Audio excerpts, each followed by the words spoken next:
noches y agradecidos con su audiencia. Pasamos al segmento de las entrevistas de su noticiero a las 8:45. Este viernes completamente en vivo, como todos los viernes, acompañado de Marinés Rivera. Marinés, muy buenas noches. Buenas noches, Cristian. Es un gusto estar aquí contigo a las 8:45, pues para hablar de temas que sin duda alguna son de interés para toda nuestra audiencia, ¿no? Temas de seguridad, también temas del sistema político que sin duda alguna siguen causando bastante controversia al ver casos como el tema de la UCN muy presente, siendo la tercera bancada más grande dentro del Congreso de la República. Y es que precisamente como Marinés lo anticipa, vamos a discutir esta noche en el primer tema respecto de la pornografía infantil, ya que este día se han hecho allanamientos en contra de este delito y hay precisamente una serie de hallazgos de redes que distribuyen este tipo de material pornográfico por WhatsApp, por la famosa red social. Y en el segundo tema precisamente discutiremos respecto de los perfiles de los políticos en Guatemala, quienes están compitiendo a través de los partidos políticos, quienes ganan elecciones y al final son los que paran tomando las principales decisiones tanto del gobierno local como del Estado de Guatemala. Esperando que sean estos temas de su interés, le invitamos a que nos acompañe a lo largo de toda esta hora de entrevistas. Empezamos en esta primera entrevista precisamente refiriendo que se dio seguimiento por parte del Ministerio Público a una denuncia y realizó una serie de diligencias de allanamiento registrando y secuestrando evidencia a cargo de la Unidad contra la Pornografía Infantil de la Fiscalía contra la Trata de Personas. Desde los logros que se obtuvieron a partir de estos allanamientos fue la aprehensión de un sospechoso de cometer los delitos de distribución de material pornográfico y difusión de pornografía, en ambos casos de personas menores de edad y en circunstancias especiales de agravación. El detenido compartió videos de índole sexual con menores de edad. La diligencia se ejecutó en un inmueble del barrio La Reformita en la zona 12 de esta capital. Y para hablar directamente de las implicaciones de estos hechos, nos acompañan ya por la vía virtual el licenciado Alexander Kolov, fiscal contra la trata de personas, el licenciado Otto Rivera, secretario del Observatorio de los Derechos de la Niñez, y el licenciado Iván Pérez, experto en temas de seguridad. A los tres el agradecimiento por recibir esta llamada y por compartir con nuestra audiencia. Muy buenas noches. Buenas noches. Buenas Buenas noches. noches. Buenas noches a los tres, un gusto tenerlos aquí con nosotros. Fiscal López, si usted nos puede ampliar un poco respecto a estos casos, a estos allanamientos que se llevaron a cabo, lamentablemente hablar también de qué tan recurrente suele ser este tema, o si es constante o es algo realmente nuevo que estamos viendo en nuestro país, pues ampliar un poco más respecto al tema. Gracias, muy buenas noches y sobre todo el espacio que nos permite el poder dialogar en relación a un tema tan importante que desde el año 2017-2018 en el Ministerio Público se ha abordado de una manera distinta. Yo creo de que esto es algo que siempre se ha dado, pero de que a través de cambiar la forma de cómo se investiga, hemos empezado nosotros a poner ya esto en la opinión pública y sobre todo dar a conocer lo grave que es y sobre todo de que existe mucha incidencia en Guatemala. Les hablo del año 2017 porque se crea la Sala de Protección Infantil y la Unidad contra la Pornografía Infantil, que son dos unidades que son parte de la Fiscalía contra la Trata de Personas que tienen como finalidad investigar directamente estos casos. Ahora bien, centrándonos en lo que nos compete, nosotros creo que es importante recalcar de que el año pasado comenzamos a ver una tendencia a que las denuncias por tema de abuso sexual infantil en línea comenzó a tener un aumento. Nosotros comenzamos a detectar de que este aumento se debió a través del confinamiento que tuvimos, a través de que muchos niños, niñas y adolescentes tuvieron que estar en contacto en redes sociales, en internet. Esto provocó de que los depredadores sexuales en línea pudieran tener más acceso a los niños a través de este manejo de internet que se dio. Vimos con preocupación de que hubo una tendencia a la alza en relación a esta denuncia y esto lo comparamos con otros países de la región. Colombia, Argentina, España también registraron aumento en sus denuncias relacionadas al tema de explotación sexual infantil en línea. Esto nos conlleva a que efectivamente nosotros como Estado pues tenemos la capacidad de dar una respuesta en relación a este tipo de investigación que años atrás no se podía.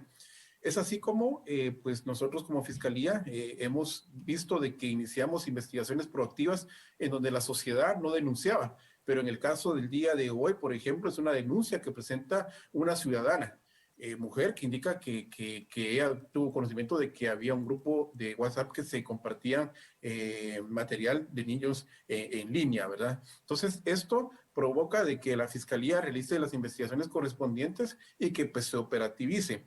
Entonces, consideramos nosotros de que esto es muy importante, pues esto, en lo que va del año, consideramos de que el regreso a las clases normales, por ejemplo, de los niños, de las niñas adolescentes, se ve muy lejos. Entonces, vamos a seguir utilizando el Internet. Yo concluyo con esto, en raíz a la pregunta. Creo de que el acceso a la tecnología ha venido a ayudarnos en muchos extremos. Póngale que si no hubiéramos tenido la ventaja de conectarnos virtualmente, con la pandemia, pues muchos niños hubieran dejado de estudiar, pero también existen peligros en las redes. Ya hemos visto de que a través de videojuegos los depredadores sexuales se contactan con los niños. Y no es que a través del videojuego, sino que únicamente a través de estar compartiendo esto, ya empiezan a decir cuál es tu correo, cuál es tu número de WhatsApp, dónde te podemos seguir conversando. Y es ahí donde ya se le abre al niño la posibilidad de que sea víctima. Entonces, a grandes rasgos, este es el tema preocupante. La verdad de que pues hemos puesto ante las distintas instituciones este tema, que lo vemos nosotros como algo integral, en donde tenemos que apuntar mucho a la prevención y lógicamente como Ministerio Público a la reacción cuando ya pues, se presenta alguna denuncia. Licenciado Rivera, ¿ante qué delitos los adultos que sostienen relaciones sexuales con menores y que por encima de eso las difunden a través de medios electrónicos, cuáles son los delitos tipificados que estas personas están cometiendo y que por los cuales pueden ser llevados ante la justicia?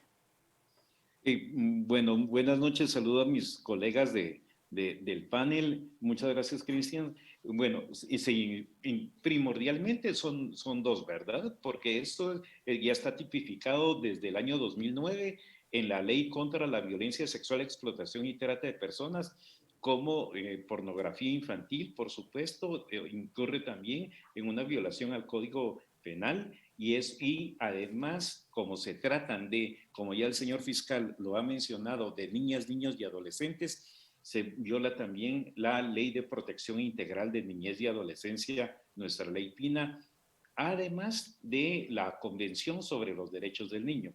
Entonces, recordemos que cuando nuestra ley BET es aprobada en el 2009, se tipificaban 13 modalidades de trata de personas, lamentablemente hoy tenemos 16, y dice concretamente esta ley, la Ley contra la Violencia Sexual, Explotación y Trata de Personas, que retener, producir, distribuir imágenes de contenido explícitamente sexual de niñas, niños y adolescentes es tipificada como un delito penado por la ley con cárcel.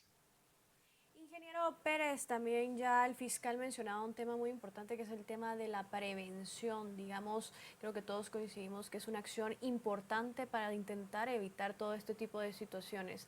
¿Qué acciones en tema de prevención se pueden empezar a tomar para evitar pues justo toda esta distribución de pornografía infantil? El micrófono, ingeniero. Sí, gracias. Gracias. Mira, yo quiero comenzar diciéndole que sí, efectivamente hay una serie de recomendaciones para poderlo hacer, pero tenemos que visualizar primero la parte técnica, digamos, conjugar lo que mis panelistas están informando, ¿verdad? Uno, que hay que ver cómo es el tratamiento que se está dando dentro de la tipificación de pornografía infantil. Entonces, primero no tenemos una capacidad técnica. Desde el 2007, como lo decía el fiscal, hay una unidad en la PNC desarrollada por el comisario general Stu Velasco, que ahí inició todo, donde hay un software especial que se llama International Sexual Exploitation, que es una base de datos en la cual se compartió internacionalmente, se recibieron capacitaciones a mucha gente de la PNC y al Ministerio Público, en las cuales se determinaron exactamente cuáles eran las formas de este delito. Es decir, la ley, por ejemplo, mencionaba mi querido señor Rivera, que da las modalidades de posesión, difusión y producción, pero no tiene una modalidad de cibercrimen o un delito informático. Yo creo que ese delito hay que agregarlo a esta ley y pensar mucho este sistema. Y yo comparto también lo del fiscal de que el hecho del confinamiento de la pandemia a los niños les ha dado de 3 horas que tenían anteriormente, ahora tienen 10 horas en Internet por el motivo de las escuelas o el motivo de las videollamadas, de exploración de trabajos que le dejan en la escuela, tienen mucho. Y el perfil de estas gentes y el trabajo, digamos, el equipo técnico que se tienen es muy poco. Hay que fortalecer ese sistema técnico para poder realmente prevenir todas estas actuaciones. Y efectivamente yo tengo datos de que de las denuncias que se han dado de trata de personas con la ley, el 30% es de pornografía infantil. Es decir, es un porcentaje que ha crecido y no solo en Guatemala, sino que en Latinoamérica. En Iberoamérica hay más o menos 400,000 casos, es decir, ha crecido. Y este crimen que es cibernético es internacional. Entonces ahí vas a ver también otras instituciones que hay que meter, como Interpol, organizaciones internacionales que están en relación con esto, UNICEF, etcétera, etcétera. Y yo lo que quería enseñarles es cómo es que funciona y generalmente cómo va funcionando y cómo se van agregando y ahí meter la parte de la prevención. Primero es un perfil falso, siempre usan perfiles falsos. Después generan la confianza con el niño. Después intercambian videojuegos, hacen un intercambio de videojuegos. Después obtienen un número de teléfono. Después de obtener el número de teléfono hay una comunicación directa a través de WhatsApp o de las redes sociales y de los videojuegos que se están teniendo. Posteriormente ya llegan a pedir las fotos de desnudos o fotos pornográficas. Cuando ellos acceden a esas fotos, ya cambia la modalidad de las redes de pornografía infantil, donde ya amenazan al niño diciéndole que esas, si no siguen mandando, van a ser explotadas y van a seguir produciéndose más. Entonces, existe ya el chantaje, que es la última parte, y ya una violencia psicológica de todas estas modalidades. Y el niño tiene que acceder. Yo creo que una parte importante, y también ha sucedido ahora, es que las denuncias no solo han sido de redes internacionales o Interpol o organizaciones que ayudan a este delito, porque es internacional, también los padres de familia de Guatemala han aumentado esa denuncia hacia las fiscalías y hacia las unidades que se dedican a ese tipo de cuestiones. Y yo creo que es importante para prevenir todo esto la participación de los padres. Inclusive hay que modernizarnos y saber qué tipo de privacidad tenemos nosotros o qué tipo de modo de privacidad tenemos nosotros cuando hacemos un usuario y estamos metidos en las redes sociales. Es decir, hay un aprendizaje de parte de los padres y de parte de las personas o tutores de los niños en los cuales se les puede ir indicando y se les puede ir haciendo un poquito más cerrado, cerrar esos espacios que están abiertos actualmente y poder entrenar. Y con esto podemos prevenir muy bien el delito, es decir, podemos no tirarlo al 100%, pero sí vamos a hacer una neutralidad, vamos a neutralizar el delito a través de estas características que yo creo que son importantes. Licenciado Colop, ¿cómo opera la persecución de este delito contra los actores materiales, contra esas personas que solicitan el material pornográfico de los menores, contra quienes lo distribuyen, contra quienes lo consumen? ¿Cuáles son las dinámicas de la persecución de los delitos que ya se han imputado y que han sido explicados por los anteriores panelistas? Sí, efectivamente, nosotros como Fiscalía debemos de llevar una investigación objetiva y sobre todo debemos de determinar quién es una persona pedófila, es decir, una persona de que su tendencia es la motivación de ver cuerpos desnudos de niños, niñas o adolescentes. Y no alguien que ocasionalmente recibió un video, por ejemplo. Entonces sí tenemos que hacer una investigación en donde podamos determinar de que el perfil de esta persona, pues efectivamente la tendencia da a que consuma o que busque material pornográfico. Vea, dentro de la pregunta que usted me hace, hay dentro de la ley, existe, por ejemplo, el delito de posesión de material pornográfico de una menor edad. Es la persona que únicamente tiene los videos, fotografías y todo. Existe ya otro delito en donde sanciona al que lo produce. Es decir, pues ya comienza a agregarle a este video, él lo produce, él tiene el contacto con el adolescente, con el niño o la niña, y comienza ya a hacer imágenes para producir y distribuir, que es otro tipo penal que también se sanciona, la difusión de este material, ¿verdad? Cuando ya vemos nosotros de que existe la acción de la persona en donde capta al niño, en donde llama la atención, como decía el licenciado Iván Pérez, el doctor Pérez, perdón, ya vemos ahí de que podían encuadrarse dentro del delito de trata de personas. Entonces, al final de cuentas, dependiendo del momento en que nosotros encontremos la acción de la persona sindicada, es como se le va a imputar. Lo importante de todo ello es de que hoy por hoy también pues ya la población sabe de que es prohibido tener contenido o material infantil de menores, ¿verdad? Entonces, yo considero de que por ahí se va poniéndose esto ya en discusión, ya las agendas comienzan a ponerse en las instituciones y sobre todo en este tipo de programa, por ejemplo, que ya nosotros podamos compartir esta problemática, yo creo que es muy importante. Entonces, es así como la Fiscalía lo realiza, determina qué grado de participación tiene cada persona y también así se sanciona. Yo creo de que al final de cuentas hemos visto lamentablemente, y con esto concluyo por experiencia, es de que una persona empieza a buscar al azar imágenes o videos de niños, pero posteriormente ya empieza a querer conseguir más y eso lo lleva a comenzar a captar a estos niños. Y posteriormente o desafortunadamente llega el momento en que ya no solo le basta ver imágenes, ver videos, sino que ya comienza a tener contacto con los niños, que ya entra una pedrastría, que ya es una violación. Y esto ya es más complicado, ¿verdad? Entonces yo creo de que sí el tema es muy complejo, es mucho más complejo de lo que nosotros vemos y sí debemos de ponerle la atención porque coincido con los dos panelistas de que pues esto es algo de que pues va para mucho, ¿verdad?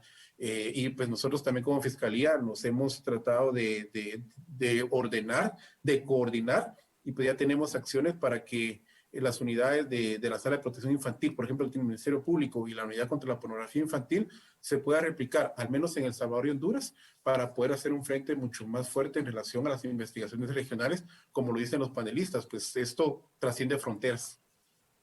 Ahora, doctor Rivera, digamos en ese sentido, ¿cómo darles también una mayor protección a los menores de edad? Porque evidentemente vamos hacia un mundo tecnológico, digamos, la tecnología no es algo que podamos evitar en nuestro día a día, pero ¿cómo tomar ese tipo de medidas, cómo darles esa protección a los niños para que puedan estar pues alejados de este tipo de situaciones? No sé si entra en ese sentido, ya lo mencionaba el ingeniero Rivera, pues la participación de los padres, tema de educación, digamos, ¿cuál es su opinión respecto a esto? Definitivamente parte de ahí, y coincido con mis colegas del panel, pero para eso también necesitamos educar, capacitar. Aquí se ha mencionado mucho a los padres de familia, pero lamentablemente, y perdonen lo que diré, pero en la relación cotidiana con las niñas y los niños, las y los adolescentes, los padres hombres somos los que menos estamos en diálogo con ellos. Tenemos que aprender a dialogar con nuestras hijas e hijos y la educación integral en sexualidad comienza en casa. El correcto uso de la tecnología ahora aplicada al campo de la educación, pero también en el ámbito de la comunicación cotidiana, también tiene que comenzar en casa. Y tenemos que volver a advertir una y otra vez a madres y padres de familia del riesgo que pueden incurrir o el riesgo en que pueden incurrir nuestras hijas e hijos y tomar la justa dimensión de lo que está pasando. Porque aquí estamos hablando, digamos, por la temática del día de hoy, de la pornografía infantil con todas esas características que el señor fiscal ha mencionado y el procedimiento que el ingeniero Pérez ha descrito, pero también conlleva a otras dimensiones y a otros momentos. No podemos dejar de mencionar esta noche el reciente asesinato de la pequeña Hillary. ¿Sí? Entonces, donde hubo secuestro, pero también hubo violación. Entonces, es esa gravedad de la fenomenología. Ahora, licenciado Nosotros, Rivera, sí, por favor, Cris. ¿cómo se aborda esta problemática cuando el registro de actos sexuales es entre pares adolescentes o menores? y que a partir del consentimiento entre menores, ese material es distribuido.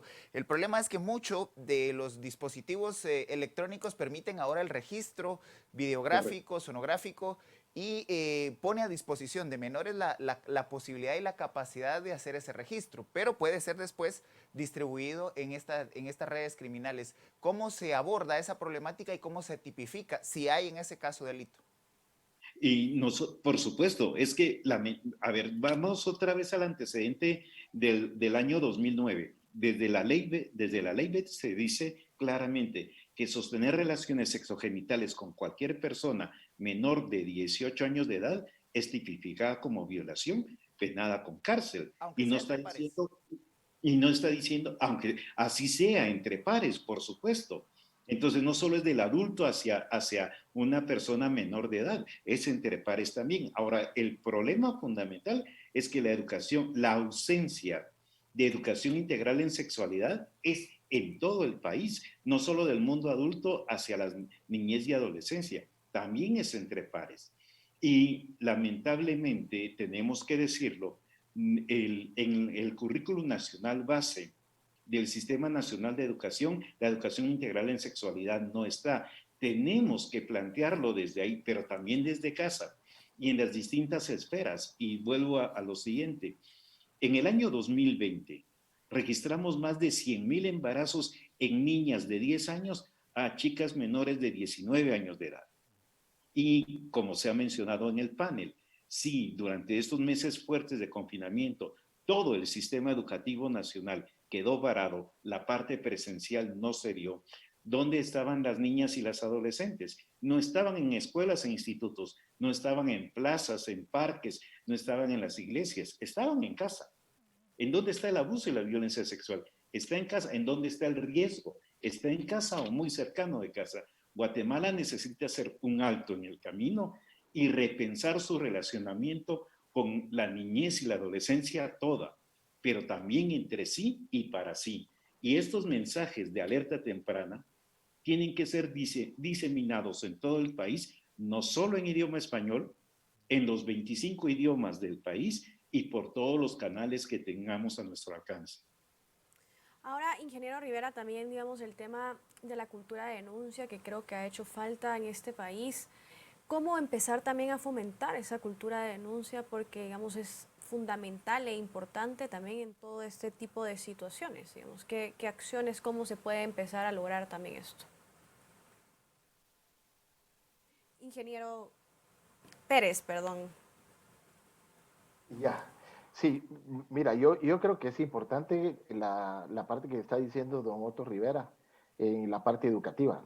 Es fundamental la parte educativa a todo nivel y especialmente a los padres, porque son los padres el origen de enseñarle a los hijos cómo funcionan todos los sistemas. Yo sí creo que hay una parte fundamental en el tema de educación. Eso yo no lo dudo. Yo veo también algunas instituciones alternas y que se están creando otras instituciones, otros entes o unidades en las cuales tienen una gran colaboración. Inclusive está la SBET, la vicepresidencia, ¿verdad? Que es una institución que ahí está, que es la Secretaría de Violencia contra la Trata de Personas. Está ahí, hay una unidad también ¿cómo se llama? Modelos, el modelo de atención integral de la niñez y adolescencia, MAINA, que lo acaban de inaugurar hace poquito en este año.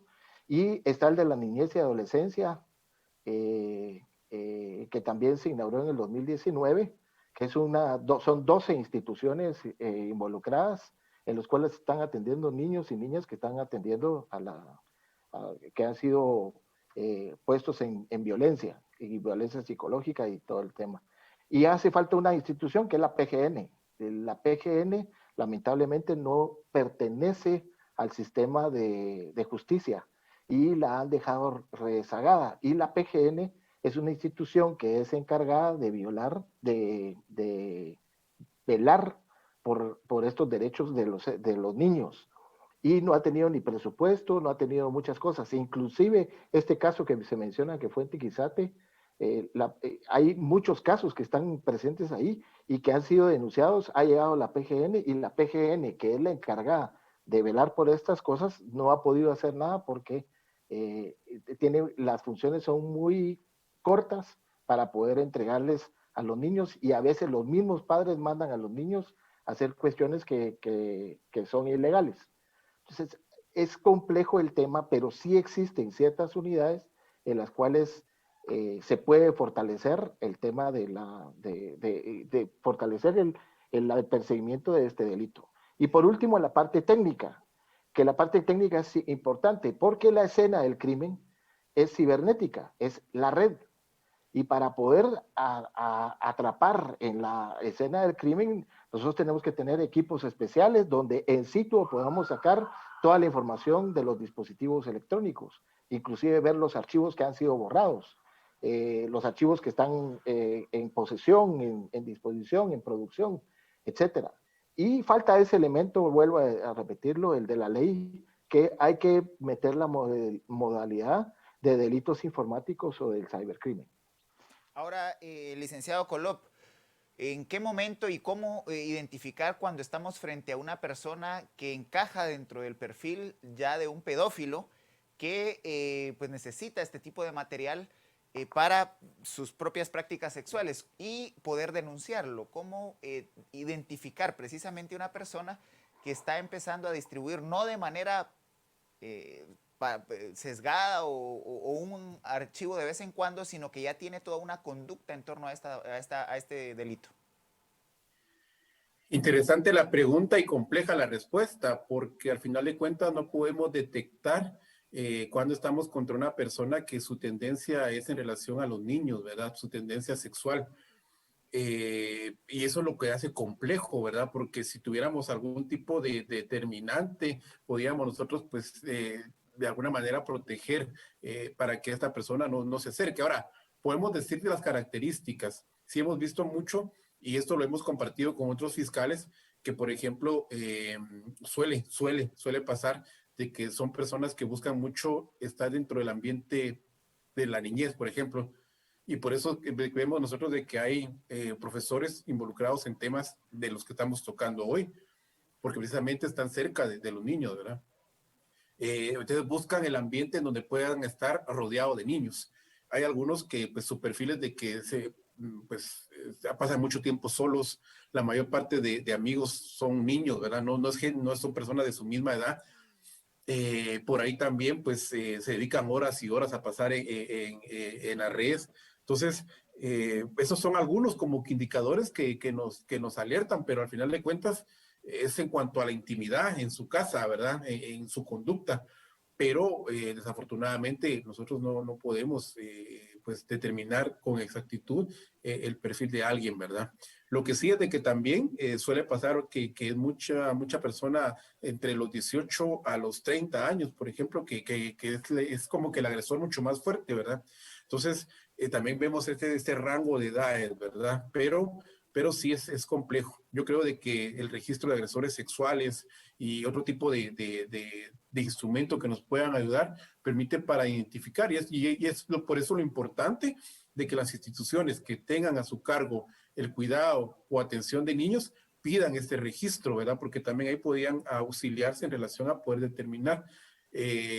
Son de las cosas que nosotros podemos, o yo comentarles, pero sí, esta pregunta se ha hecho en diferentes foros y nos lo hacen como fiscales, ¿verdad? Pero nosotros pues hemos concluido de que un perfil exacto no podemos determinar y por eso el estar alerta, porque no sabemos cuándo podemos estar compartiendo, conviviendo con alguien, ¿verdad? Licenciado Rivera, cerramos esta entrevista con usted. ¿Cuál sería el llamado a padres de familia y adultos que tienen a su cargo menores y que pueden contribuir a evitar que los menores a su cargo sean víctimas de estos y otros delitos que violenten los derechos de la niñez y la adolescencia en el país?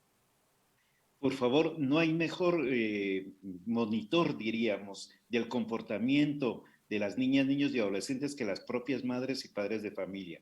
Cuando vean cualquier cambio de actitud, cambio de conducta, cuando se empiecen a retrotraer o cuando empiecen a guardar como más señales de alerta sin mayor motivo o de estar atentos o expectantes a lo que pueda pasar en su derredor, que por favor busquen todos los canales consabidos para poder buscar asesoría. Ahora, si hay una sospecha mucho más fuerte, hay canales muy claros y mecanismos para a dónde dirigirse.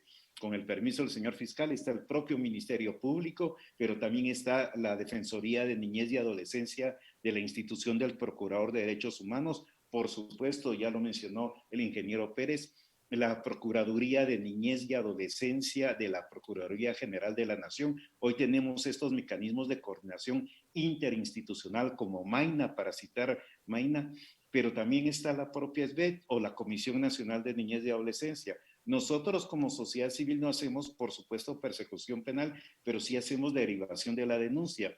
Existen distintos medios, por favor. También hay una dirección especializada en niñez y adolescencia de la Policía Nacional Civil. Los números de teléfono son los más accesibles. No dejen pasar un hecho, así sea una falsa alarma. Igualmente hay que plantearla, hay que registrarla. Descartemos cualquier probabilidad y vuelvo a insistir y cierro con esto. Yo soy de la idea que la conducta sexual humana debe ser reeducable y por supuesto la conducta sexual masculina con mayor énfasis. Insistamos mucho en la educación integral en sexualidad, que no es educación formal, sino es educación del comportamiento y aprender a respetar a la otra y al otro. Lo que yo no quiero que le hagan a mi hija, a mi nieta, a mi sobrina, no hay que permitirle que se le haga a otra o otro. Y no solo a los niños, sino a todo el público y a toda la sociedad en general. El agradecimiento a los tres por haber tomado esta comunicación y haber compartido con nuestra audiencia los pormenores de este delito y de la forma de su persecución. Muchas gracias. Hello. María Inés, un tema realmente complejo porque deja heridas y cicatrices para el resto de la historia de las personas. Así es, lamentablemente un tema frecuente también, ¿no? Hemos visto muchas desapariciones en temas de mujeres y niñas sobre todo, así que esperemos que pues haya algún fortalecimiento institucional también que pueda apoyar pues toda esta situación que estamos viviendo. A usted le invitamos a que se quede con nosotros porque en el siguiente tema discutiremos otro de los elementos controversiales de nuestra sociedad y es precisamente el perfil de nuestros políticos. Quédese que acá le tenemos el mejor enfoque noticioso.